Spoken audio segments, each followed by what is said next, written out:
Duket se ditët e këqija për propagandën falsot kryeministrit Edi Rama nuk po përfundojnë.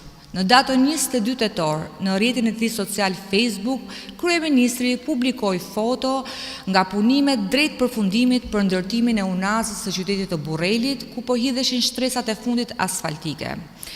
Por e vërteta është krejt tjetër. Në datën 6 mars, ARSH lidh kontratë me kompaninë Ulza SHPK me objekt sistemim asfaltim rrugët e drejtorisë së rajonit Verior Shkodër kundrejt vlerës 1.2 milion euro. Sipas procedurës prokurimit të zhvilluar nga ARSH, fituesi që do të kryente mbikëqyrjen për këtë objekt ishte një bashkim operatorësh, i shpallur fitues në datën 2 qershor, ose 3 muaj pas lidhjes së kontratës për punët civile. Procese këto që në fakt duhet ecnin paralel me njëri tjetrin, pasi asnjë punë civile nuk mund zbatohet pa u mbikëqyrur njëkohësisht. Ndërkohë, në tabelën informuese teknike në terren, mbikëqyrësi i punimeve nuk shfaqet bashkimi i operatorëve i shpallur fitues më lart, por çuditërisht një punëmarrës i vet ARSH, zoti Nikolaq Mihali.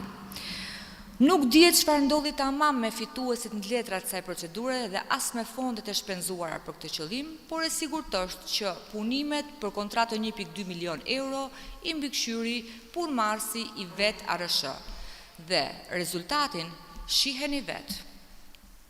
Siç paraqitet në pamjet e marra në terren, asfalti është qarë, rruga është dëmtuar dhe degraduar pa u përfunduar ende.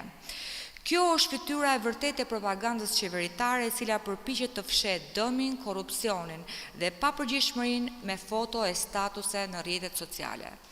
Partia Demokratike kërkon nga SPAK që të hetojë menjëherë këtë rast flagrant. Shqiptarët nuk meritojnë as vjedhjen, as mashtrimin dhe as korrupsionin.